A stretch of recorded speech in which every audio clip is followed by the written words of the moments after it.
Welcome back. Now we will finish Ulduar with the descent into madness. The first boss we will encounter is General Vezax. You will want either to have a spirit beast or to be marksmanship spec because this boss will chain cast his Searing Flames abilities, which deals damage and decreases your armor, so it's better to have something to heal yourself. This spell is, of course, interruptible. However, if you do interrupt it, he will cast Shadow Crush at your location. You must avoid it to avoid being bumped, and also because there's an achievement for it. And if you stand in the pool it leaves, you will have increased magical damage, however you won't be able to heal your pet effectively. He will also cast Surge of Darkness, increasing his physical damage done by 100% for about 10 seconds.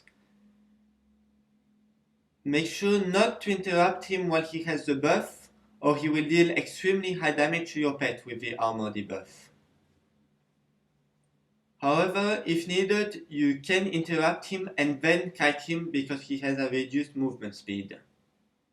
He will also spawn Saronite Vapors. If you want to do him on normal, simply kill one of them. However, if you're going for the hard mode, try to avoid killing any, simply by not doing any AoEs, and after 3 minutes the Saronite Animus will spawn. The Saronite Animus will deal increasing shadow damage to your hunter and will melee your pet like a truck. So if your pet is low on health, it's a good moment to use your quintuple last stand. Once the ad is dead, you will still have the debuff that increases your shadow damage taken, so make sure to absolutely get hit by no shadow crushes. Then you can finish the boss. The only two achievements on this boss are the hard mode and avoiding all shadow crushes. The easiest way to do the last achievement is simply to never interrupt the boss. And finally, you will have the chance to face off against Yogg-Saron himself. During the first phase, you want to put your pet underneath Sarah, because every time you kill an ad, it deals 25,000 damage to all creatures near him, including Sarah, which means that you must kill 8 guardians near Sarah to get into phase 2. If you touch the green clouds, after a few seconds another guardian will spawn, so you can run through the clouds to speed up phase 1 if you want to. There's also an achievement for killing 9 guardians in 12 seconds. It's pretty easy if you simply stack up 9 guardians and AoE them down. As you can see, I am doing this fight with 4 watchers, although you can do it with less, of course, if you're going for the achievement or for challenge. Each watcher increases your damage by 40% and usually have another effect. The watcher you can do without is Hodil, simply because she reduces damage taken by 20%, but it's not very important for this fight. You also have Sanity. There are bosses' abilities that reduce your sanity, and if you reach 0, you die. However, standing in various columns of lights will restore your sanity. During phase 2, 3 kinds of tentacles will spawn. The constrictor tentacles will root you in place and must be killed. However, you cannot attack them directly. You need to make a macro that makes your pet kill them. Make sure to feign death after the first constrictor tentacle has grabbed you, or Sarah will start nuking your sanity down. Blink Strikes is rather useful for this. Then there will be the Corruptor tentacles. These are extremely dangerous because they can debuff you in many ways.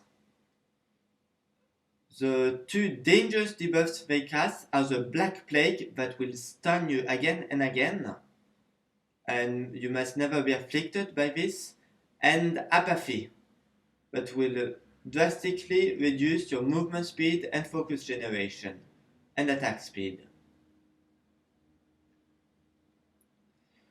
Both spells can be and should be interrupted, however, you can use deterrence once to save yourself. After 1 minute, brain portals will spawn. Going through them will send you enough room with neutral adds that must be killed, and once they are killed, they will spawn tentacles that deal damage when you kill them. However, it's not very important. The goal is to clear all the adds as fast as possible while trying to spend the least time looking at the skulls in the room that will make your sanity go down. Then a pathway to the central chamber will open and you will be able to DPS the brain. You have to get the brain to 30% to start phase 3.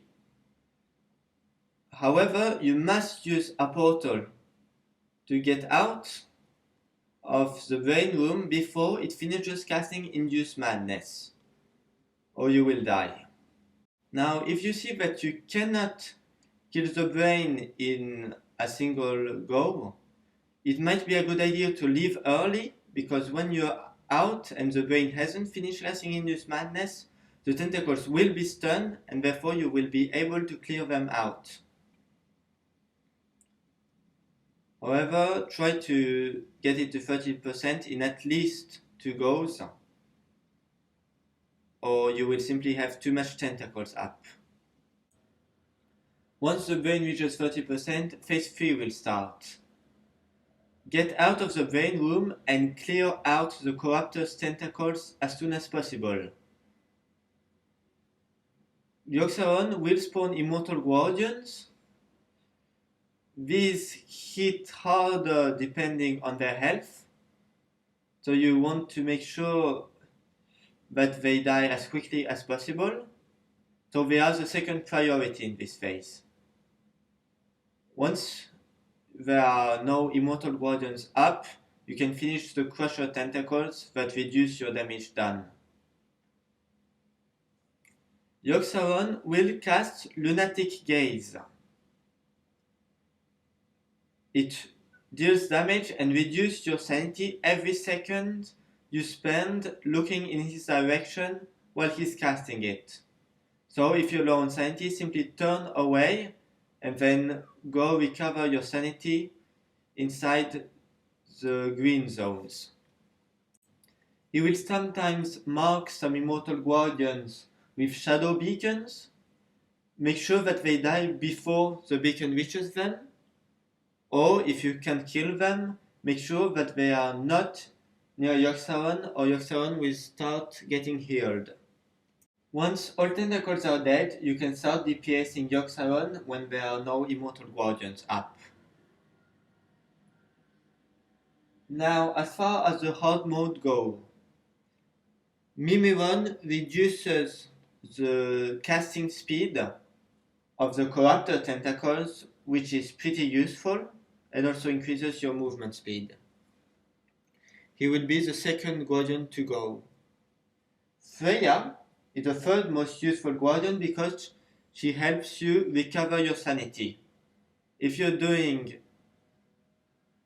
the fight without her, make sure to feign death as soon as Sarah becomes angry at you. Avoid facing the skulls when you're in the brain room, and of course, get the brain down in one go. And then during phase 3, never face Yogg-Saron when he's casting Lunatic Gaze. Doing the fight without Thorim is extremely hard because you won't be able to kill the Immortal Guardians. You must tank them away from Yogg-Saron, and when they start getting healed, the first time you will have to AoE them down again, And the second time, you will have to AoE them down again while using a quintuple last stand. And you must make sure to kill the boss before he heals them for a third time, even if it's going to be difficult to DPS him with the lunatic gazes. So it's really a difficult fight. So that's it for the Ulduar guide. I hope it has helped you. Don't hesitate to ask your questions in the comment, and I'll see you after the holidays for the Dragons of Wrath of the Lich King.